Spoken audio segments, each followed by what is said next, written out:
Welcome to Quit to Win, the show where we explore the moments people have to let go of destructive pattern, limiting identity, and the internal battle in order to review their life and purpose and clarity. Our today's guest is Damien Schreurs, explainer in life, chief of Easy Tech, host of the Macpreneur podcast, technology mentor, solopreneur, and a man who spent years quietly building his exit before he ever walked out of the door. But what finally pushed him through that door wasn't a grand vision of a perfect plan. It was office politics, slow, in reality of corporate environment, where the game being played has nothing to do with the work he actually cares about. September 2000, after years of deliberate preparation, he quit his 9 to 5 and hasn't looked back since. Today, he helps solopreneurs run a linear, smarter, and more freely using technology automation, and the tools that give time back. It's really a pleasure and honor to have you on the show. Thank you, Benaya, for having me on the show. Yeah, thank you. So, Damien, you said office politics finally pushed you out. What was actually happening, and how long had it been building? Well, there's always office politics in all organizations. I don't know. I would say even smaller ones. But as soon as a company reaches a certain amount of employees, you can't avoid office politics. And it's the fact that, and it's not so much office politics, it's also the fact that it's very difficult to know exactly what people think of you and what's going on. If you're not at the very, very, very top of an organization, you have very limited visibility on what's actually going on. And I remember this meeting that I had in the morning with my manager, and we were discussing, it was like the mid-year review or something like that, and we were discussing for me my objective for the end of the year, and normal conversation, right, with my manager. Little did I know that an hour later he announces he's no longer our manager. Yeah. And that there are big changes coming for us. Yeah, that was, I would say, the last thing that I said, okay, no, it's not really aligned with my values of being transparent, being honest. And so, yeah, it's not because of that I quit, but that was. Yeah, that was part of it. Yeah. Amazing. Yeah. Amazing. So you always knew you would run your own business one day. What kept you in the corporate world for as long as you stayed? It's really it's fear of the unknown. It's how do you make sure that you can sustain, that you can pay the bills, and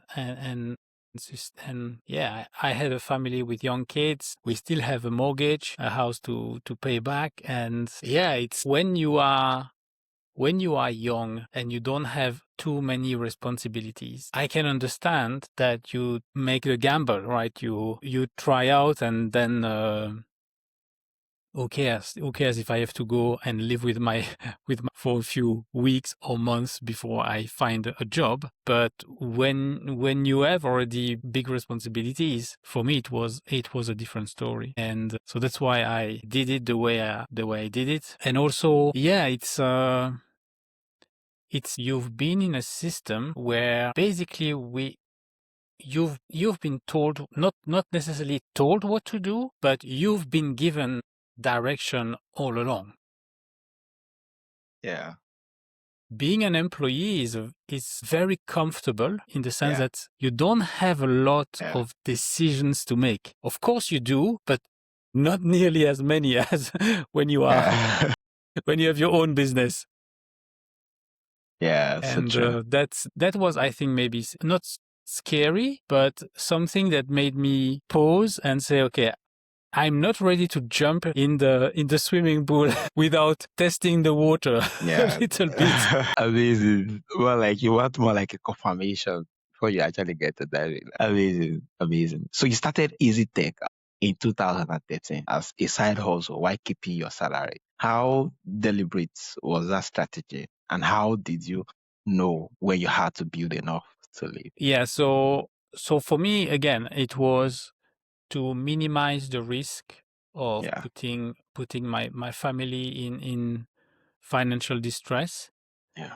And so I already had put some money aside. I had some money. First of all, you need some money to create the company. You need some funds anyway when you start a company. But at the same time, I wanted to have a little bit of a cushion just in case. And my initial goal was to generate through EasyTech as much revenue that would kind of compensate the loss of salary. And what I did not anticipate is that it's very difficult when you only have a day and a half to build something rather than a full week. And because of that also, I only had a day and a half to actually provide service to my first client. So I say, in this case, I could only go to their place either Thursday afternoon or on Friday.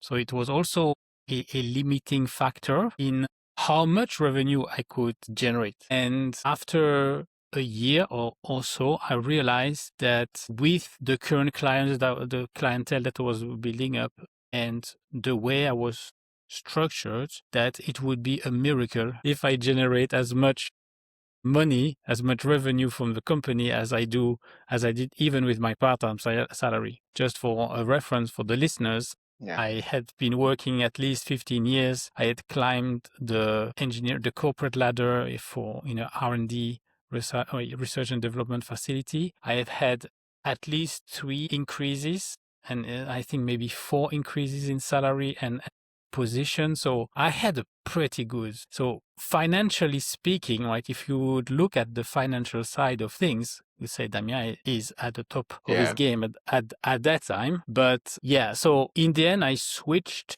my goal and I said, I want to put enough money in the bank as savings so that I could not pay me a salary at all for minimum 18 months. So I wanted to do a year and a half.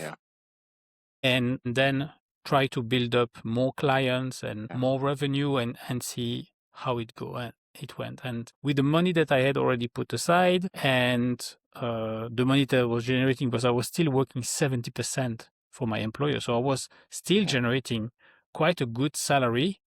I realized, okay, by September 2016, I would have my goal of, okay, by this money, I can pay myself a salary for 18 months. 18 months, yeah. Wow, that was really a whole lot. So you practice for free, volunteer, network, all before the solo. What did that season of quiet preparation teach you about yourself? Yeah, so by volunteering before even starting a business, it was just to see if the kind of job that I would do, to test the different kinds of jobs that I could do, right, based on just my brain, and also if it was something that would give me joy, but also would be helpful to my clients. So it's one thing to think that you are good with computers and that you can help other people. It's another thing that when you go to somebody's place that you have never been and you discover a computer setup, an IT setup with a printer you've never used and a computer you've never used, when that person has an issue and you need to solve the problem, you need to be able to figure out. Luckily, I'm an engineer, so I already have good problem-solving skills. So that was, I think, one of my strengths, but I also realized that I really liked being in direct contact with the client, helping them and seeing the positive impact that I can have by either solving an IT issue or by teaching them new things. Yeah, amazing. That was really cool. I mean, that's voluntarily really speak a whole lot. It's more like a demo where you get to see what could actually more like go differently compared to when you fully dip your leg inside the pool.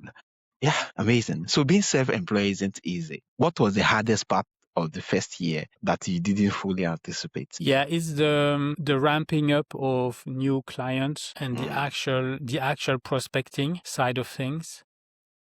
I realized quickly that first of all, I realized quickly that I was underpricing myself. I think that's a common mistake with first-time entrepreneurs, especially first-time consultants, is they underestimate really how much they should price their services and how much they are worth. Yeah. You are scared that people will not want to pay as much, but actually if you do a good job, if you provide a good service and you solve a really, really important issue that they have, they're glad to pay, not necessarily thousands of euros per hour, but still it's more than what you think.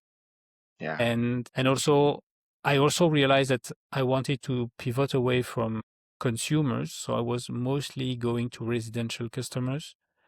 And I also realized after 2.5 years that as soon as I had solved their problems, they would rarely call me within the next year. It would take 2 years, sometimes 3 years before they would call me back. And so I also, at that point, joined a networking organization, which helped me actually pivot more towards providing consulting and consulting services to small businesses rather than private individuals. And that helped as well to increase the revenue and especially the revenue per customer. Yeah, amazing. So you ran your business alone for 10 years before hiring help. What kept you going in these seasons when it was harder than expected? So I'm a big proponent of automation, and that's why actually I was able to do a lot by myself without needing to hire anyone for a long time. It's only when the things that needed to be done could not be automated that I realized maybe I should hire someone to offload a little bit of what I was trying to do on the marketing side of things. But then afterwards I realized the thing that I was trying to do and the thing that I was offloading didn't actually need to be done in the end. Yeah. And so that was also a good lesson, which came now into do not delegate what can be automated, and do not automate what could be eliminated. Oh, do not delegate what can be automated. Do not automate what can be deleted. Amazing. Such a lovely way of looking at it. Yeah. Thank you. So what does genuine autonomy actually require that most people underestimate when they dream about leaving their 9 to 5? I think most people underestimate the stress or the weight of all the decisions that we have to make as an entrepreneur.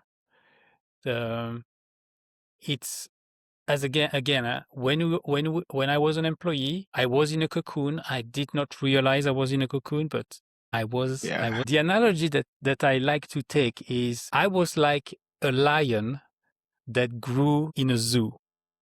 Ooh. And every day some meat would come and I would get fed, right? And yes, I could run, and I had a big space where I still could do things that on my own, but still I was in a cage, right? I could, and then one day I decided, no, I'm going to leave the zoo and I'm going to go in the savannah. And now what? How do I get food? That's what the thing again. What can I eat? And how do I eat it? And that's the number one thing I had to quickly learn was prospecting. And that's hard. That's hard when you are introverted. I'm very introverted. Learning to prospect, learning to have a steady flow of incoming clients or incoming leads. And in the end, also, I realized I started to, and that's also something that maybe some entrepreneurs underestimate, is that they think that because they are good at their craft, that they will be good running a business. But it's a completely different skill set. And if you're not a little bit number-minded, so one of my strengths was I've always worked in Excel, and I always had a spreadsheet for anything. When I had to buy a new car, I would create a spreadsheet, and I would put columns with all the possible cars that I could buy and compare them. And so very, very quickly, I invested in a CRM system, so in a customer relationship management system so that I could track and keep track of the leads and the clients and how much time I spend with them and how much money I generated. So I could see, okay, these are good clients or these are better clients or worse clients. But also I realized, how could I make and maximize the amount of revenue per client so that I don't need to chase. It's like chasing rabbits versus chasing a gazelle or something like that, right? The bigger thing you catch, the more food you get in one catch, right? So yeah. Yeah, amazing. Thank you so much for sharing. So lastly, for someone sitting in a corporate role right now, fed up with politics and quietly dreaming of something else, what is the first thing they need to quit? So first of all, they should not decide to quit their job. Instead, they should decide to create a new life. And so it's subtle. It's like, yes, afterwards I can say I quit my job, but it's only in retrospect. It's factual, right? I quit my job, but it's different because I did not really quit my job. I created myself a new professional life. And they often say entrepreneurship is like building a plane while it's like jumping over a cliff, building the parachute, and hope you don't crash. So yes, so it's not because you are not happy in your job that you should jump the cliff. No, you look the perimeter, you look at the cliff, and you look at what's the best landing spot and what can I build so that it's actually, I will not jump the cliff. I will maybe go down a ladder, or I build myself an elevator. I don't know, but right, do not quit out of rage. Decide where you want to go and then build a bridge. And another way that I see it is I'm building a bridge between two lives, and it's okay.